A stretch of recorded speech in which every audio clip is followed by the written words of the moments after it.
I'm pretty sure you've had this feeling before. You walk into a room and something feels off, but you can't explain why. Or maybe you think of someone that you haven't spoken to in years and immediately they call you in that same day, right? Science used to laugh at these moments, including logic thinkers. They called it coincidence. Some even called it, wishful thinking. And science sometimes, describe it as just a glitch in your brain.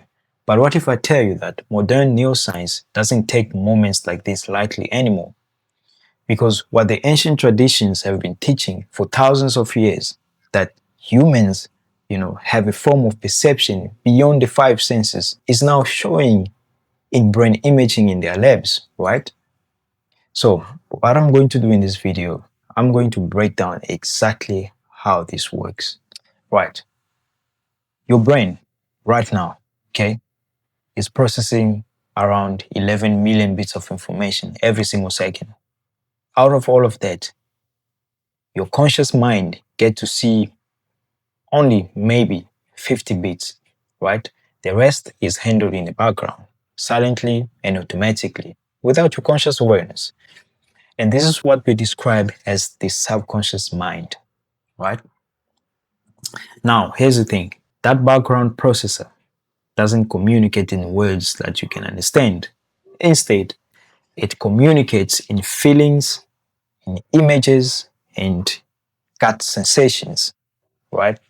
This is why when you just know something, you know, and you often can't explain it logically, the knowing happened at a layer your logical mind doesn't have access to yet, right? The ancient Stoics had a name for this. They called it hegemonikon, meaning the ruling faculty of the mind. In fact, Marcus Aurelius wrote extensively about the importance of listening to this inner intelligence rather than, just being pulled around by the noise of surface level thinking. Okay? Plato even took it further. In his theory of forms, he argued that true knowledge isn't learned, it's remembered, right? That deep down, the soul already knows reality. And what we call intuition might just be that ancient knowing surfacing through the noise. In the book The Art of Seeing, psychic researcher by the name of Nathaniel, this is a very powerful book. You can check it out. He describes intuitions this way. It is a mixture of information picked up by your five senses, by your primary five senses, and possibly a sixth one, resulting in you simply knowing what is real. And this actually matches almost perfectly with what neuroscience, neuroscientist Antonio actually called a somatic marker hypothesis, which is the idea that your body stores emotional and experiential data and signals it back to you as gut feelings. So your body remembers patterns your conscious mind has already forgotten.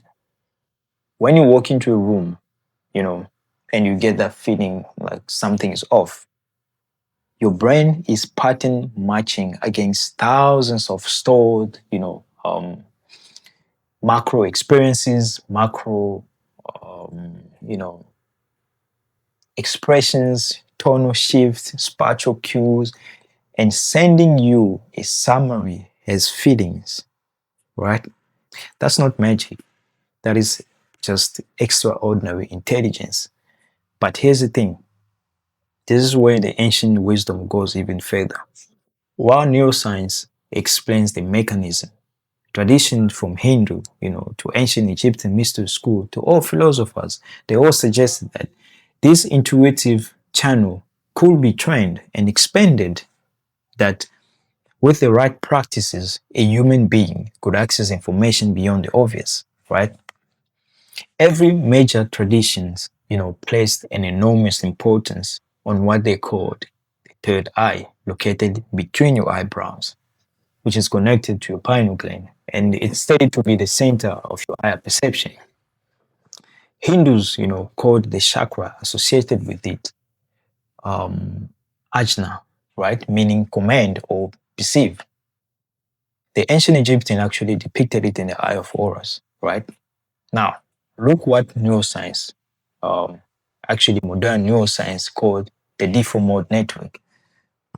They called it a set of brain regions that become active when the mind is at rest, unfocused, or daydreaming. Research have found that this same network lights up during insight, creativity, and intuitive leaps. It's most active not when you are forcing attention, but when you let go. You cannot force intuition open. You have to, relax your grid. You have to quiet the analytical mind. As the Tao Te Ching puts it, to the mind that is still, the whole universe surrenders, right? So here's something practical for you to try today. It's called the intuitive pause. Next time you need to take a decision, any decision can be big or small. Before you reach to logic or for your logical sense, take one breath and ask yourself, what does my body say about this? Not your thought, not your reasoning, but your body. Notice if there's any kind of tightening in the chest, or a pulling in one direction. Don't analyze it yet. Just notice it and write it down. Then you can make a decision from there. Over the next few weeks, check back on your notes. And most people are surprised to discover, how accurate those, body level signals were. This is because you are not training a psychic power, but you are training an awareness, you are training awareness system that's already running. The ancient teachers knew this, and myself as a modern neuroscientist, we're just catching up with this, right? Actually, Aristotle's, believed that wisdom wasn't just knowing facts, but it was knowing how to perceive reality more fully. And the Stoics trained themselves daily, to observe not just the world around them, but their own inner state, their responses, and their deeper knowing, right? And this is exactly what I'm trying to do with this video that I'm creating, right?